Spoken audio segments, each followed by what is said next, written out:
लेखन संख्या 12। मैटर की शुरुआत होगी 5 सेकंड में। शुरुआत।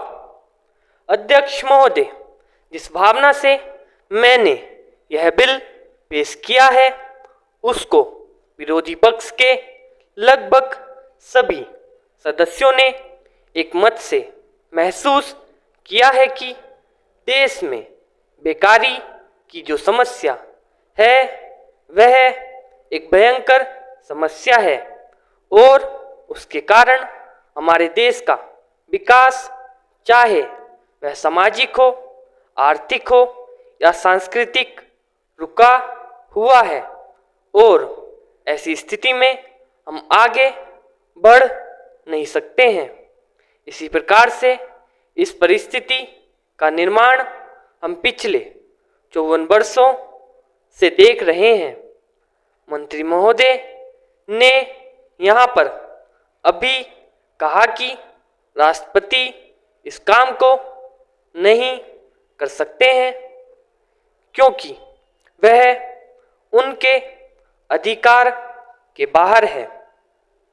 आप राज्यों में राज्यपाल शासन स्थापित करते हैं जब यह देखते हैं कि किसी राज्य में वहाँ की व्यवस्था, वहाँ का विकास ठीक नहीं हो रहा है, जब किसी राज्य में गड़बड़ी फैल रही हो, विकास का काम समाप्त हो गया हो और जिम्मेदारी से लोग काम न करते हो तो वहाँ पर राज्यपाल शासन स्थापित किया जाता है।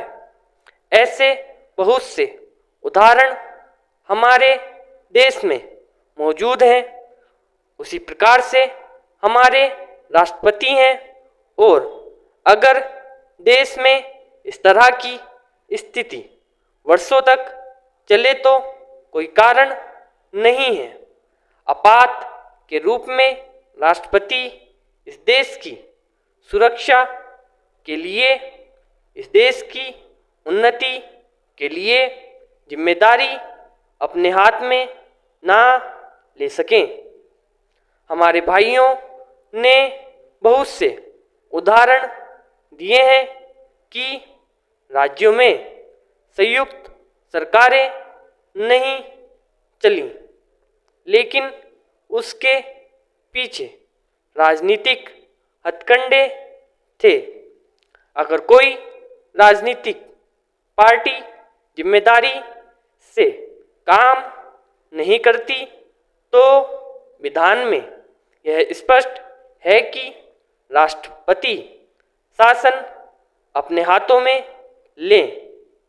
मैं एक उदाहरण देता हूँ कि संविधान में आदिवासी हरिजनों के उत्थान के लिए प्रण किया गया था कि 10 वर्ष में उनकी सामाजिक तथा आर्थिक स्थिति को सुधार देंगे, लेकिन यह सरकार उसमें भी असफल रही।